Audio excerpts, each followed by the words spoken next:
Hi everyone, it's Amanda Watson from MrsWatsonEducation.com, my personal blog where I share with you the other fabulous educators of the world, tips and tricks I've picked up along the way to make your lives as teachers just a little bit easier. Teaching is hard, and I'm filming this in year 2020, which is on a whole other level of crazy. So this is what I'm doing to give back, and hopefully you enjoy. Today's our topic is digital escape rooms, and these are so much fun. I've always used escape rooms in my classroom. I have lock boxes and everything, and I always figured out a way to make also a digital component that students can take home and continue. Now, I've only really used digital escape rooms in the past for content review at the end of a unit before their assessment, right? So that's just a fun way for the kids to get review in. And the tip is like you can make any worksheet you have into an escape room, which is pretty cool, and I'll show you how that works in just a second. I love my Google.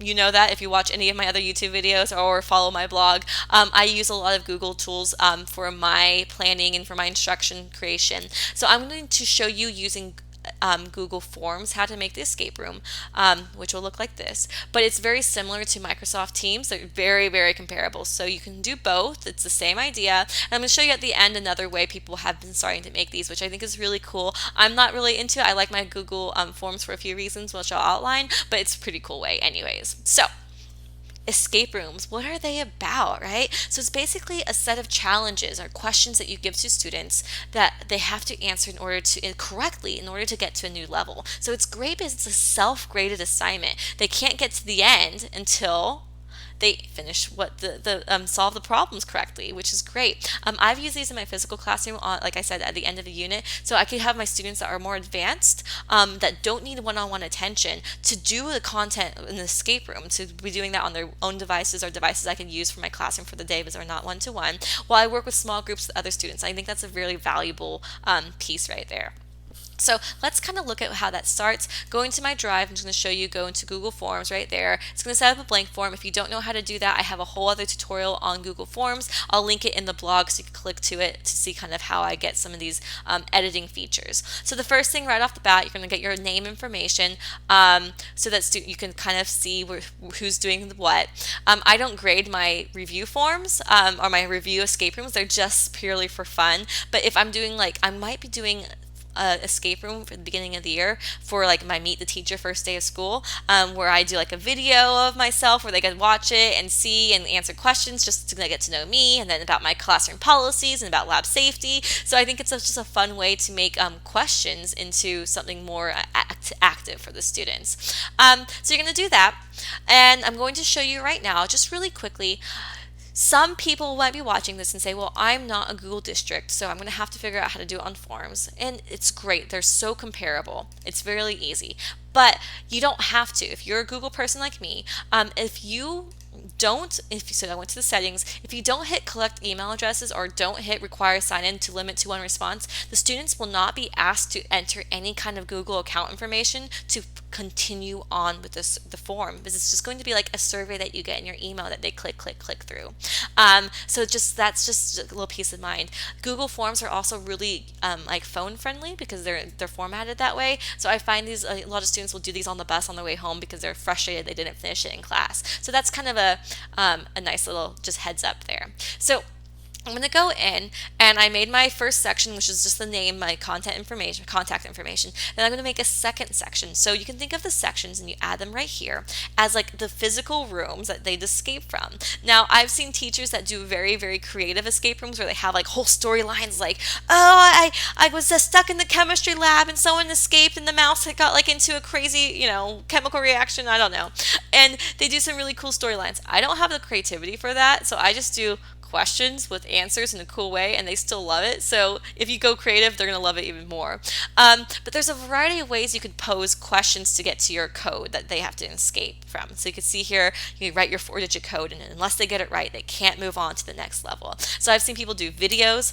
They could post content videos that you have questions about. It could be your video, pictures that are cool designed that have clues in them, puzzles, reading passages, or just what I do is simple questions. I'm going to show you that right now. So a lot of my escape rooms are very heavily influenced by and inspired by Kessler's science escape rooms. If you're a science teacher, you hopefully know what that is about. I've got a subscription, love him. But I like to create my own stuff. So I took some of the information he and the way he set up some of his escape rooms. His are like way more intense than this, by the way, but and kind of adapted it to myself. So this is actually everything I'm going to share with you here is going to be this is stuff I created that I'm going to share with you in my blog. Okay, but I always like to do about 4 questions in each level, and you can make them any questions, but why not make them content review questions or whatever? You watch the video and then answer the questions to escape, right? So you have your 4 questions, 1, 2, 3, 4, with A, B, C, or true, false, or whatever, and then you can add that to. So I'm just going to download this as a JPEG, and I'm going to add that to my room. So I'm going to go level 1 here, add picture, browse, use the last one that was downloaded. And you can see here I have my picture, and in the top I could type the directions like answer all 4 questions correctly, use your notes or whatever to escape the room, right? Then this is just a question. So if you just have the kids write an A, B, C, D, they're going to be like, it's a test. Why are you making me take a test, right? So you have to bring it up to the next level, and that's where this next part comes in. For every A, B, C, D answer, you come up with a crazy way for them to get a code. And this is like kind of a brain puzzle or a brain teaser, and they love this. So there's a few options. I have these. They'll be my template. They're completely editable, so you could change out. I have just 2 versions here, but it's like a math puzzle where if the answer is A, they have to figure out, okay, 1 plus 6, so the code would be 6 there, right? Or a maze where if the answer is D, they have to follow the maze to find the answer. Or something like this, question 1, if the answer is C, it's going to be a flower, which is 8. I'm a big fan of graphing, science teacher, so you could do bar graphs, line graphs, where the answer is D, going up here, it must be 9, right? So those are just some basic ways to do that. There's so many other ways, but for the sake of keeping going in the time, I'm going to go here. I'm going to add a picture just so you can see. I'm going to go to my pictures, going to go to my capture that I caught earlier, and I'm going to show you. And then right here I just type, like, based on your answers for the 4 questions above, find the digit, the code, right? It's going to be a 4-digit code you're finding. Now, I love using Google Forms too, because like I said, it's very, very phone friendly. So now the students would have all 4 questions in one section that they could see all together, and then the code in one section they could see together, so they don't have to scroll and scroll and scroll, which makes it a little bit more user friendly in my opinion.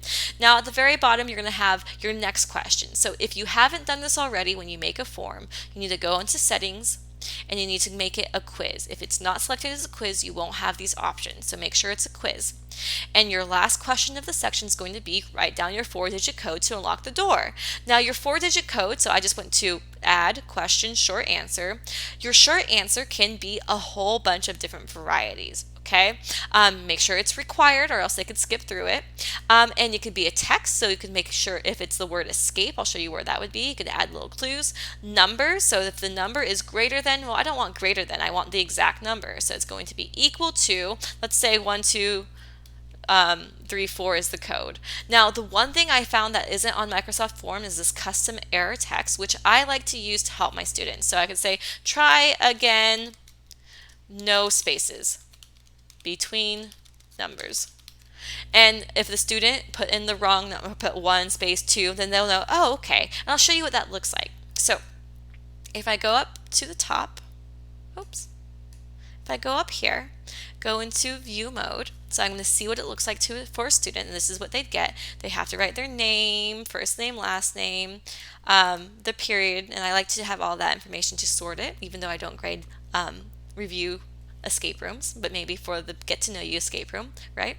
So now you can see what this looks like. In the second level or the second room, you have your 4 questions, you have your cipher key, and then you have the one place where you write the answer, and it has to be the right answer. So if I go 1 space, 2 space, 3 space, 4 space, it's going to say no spaces. Okay, so I'm going to go back and go 1, 2, 3.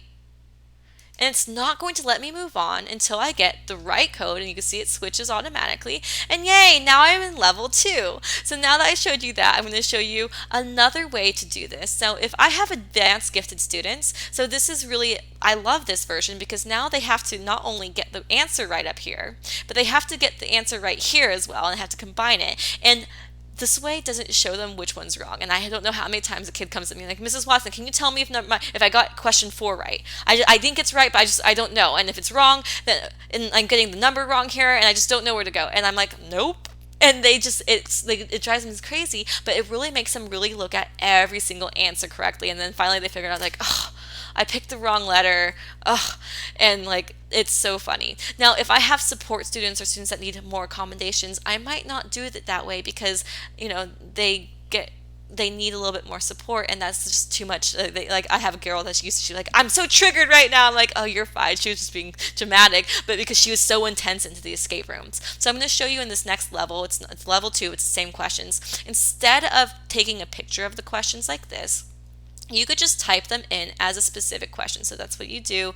Question, you would just add the question. Oh, it did it up here like this, multiple choice.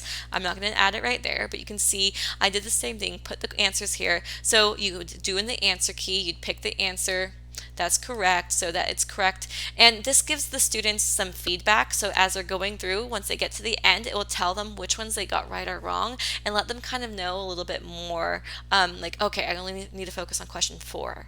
The other ones I got right. Just a little bit kindness to some of the students that might need it. So here are some other ideas for escape rooms. You can do, instead of doing questions like that, you could do questions like this, where you have the question here, answer, it goes into a picture number, and that's the code. That would be easy. I'd do that like for level 1, just to kind of build them up into the idea. You don't want to start with the hardest part in level 1. I've also thought about, I haven't done this yet, but maybe like crosswords, where you could have like from a video or a text that you have them read, answer like vocabulary questions or content questions as a crossword, and maybe some of the boxes in the crossword puzzle are like underlined to make a word, something like that. That would be fun. Puzzle, I'm going to show you this. So if you go to Jigsaw Planet, you can just create different puzzles. Basically, it's really easy. So if I go to this and let me go with that and see if it does that. 20 pieces. It might be something completely different. You could change the piece number, you could change the size, you could change the name, but I'm just going to create it for right now so you could get the idea. And now you have, so that one question that was really easy, I just showed you, now is still easy to solve, but the students have to solve a puzzle first to even get to it. So what I found is if you add a text box like this, you could do the title. Don't put the URL code in the title; it will not link up. But if you put the URL code or the address in the written part and just hit enter, it's going to actually recognize it as a URL and make a link that the students can go to open up that puzzle, which is really cool. I like that. And another thing, this is super easy, I did, you can make it just like, I did like body systems, like which system is responsible for support and structure of the body, skeletal system. And they'd write those words out, and then some of the letters were bolded like this, and they had to get all those bolded letters together to unscramble them to make a code word. And then instead of doing numbers for the 4-digit code, I would say write the code word, and I'd change this to text. Say contains, and it has to be exactly right. It contain the text test, right, or whatever the text is. You could do the error code all lower case, and that would be what they'd have to get correct for that level. So that's just some more ideas for you. Like I said, Microsoft Forms is very comparable. It's very cool to do that. I'm going to include all of this in my blog, so look at that and see. There's so many more things you can do. Last thing I'm going to show you, though, is Google Sites. So if you didn't know, if you have a Google account, if you go new, more, go down here, you can actually make a website for free. Very user-friendly, I find. I used to do Weebly a lot, and this is even easier, in my opinion. Weebly has a few more, I don't know. They're both kind of equal, but I like Google Sites a lot. I'm getting more comfortable with it. But I've seen people, and this is not a good example of one, but I've seen people that have like videos embedded with text, and there's pictures, and there's like 7 different clues in a video, and a picture, and some text that lead to a code that the students have to answer. With Google Sites, it's great because you can embed things, or you could have them directly linked to your so if you have like a PowerPoint presentation you want them to go through, it could be linked there. And you can see here it could be linked to sheets, forms, charts, whatever, slides. Right here you can see they linked it. I linked it to a form. Now, what I saw when I was looking at some really cool escape rooms, I don't have one, look them up, but there's some cool examples of these. They would make like multiple forms and just store them into like a folder, like form 1, form 2, whatever. And the only question on the form was, what is the code? And so for each page, it had a code that had to get them to the next one. So it was pretty cool. I prefer this just because it's easier for me and it has some functionalities I like. It's all in one place so the students can, and it's user friendly on the phone. That's why I prefer that. But there's so many ways. Hopefully you find the way that works best for you to make digital escape rooms, because they're so much fun for your students, highly engaging. And like I said, it's a great way to have students being active in your classroom, doing something content related that's self-graded, while you can work with some that need some more support. It's a great way to get you basically in two places at once. And great for blended learning. You can, if you have students at home, they can do this just as easy as if they were in the classroom. So that's that. Hopefully you enjoyed it. Please don't forget to subscribe to my YouTube channel. I love to get some more followers. I'm still pretty new at this whole video blogging whole thing that I'm doing. Hopefully you enjoy it. You can follow my blog. You can follow me on social media.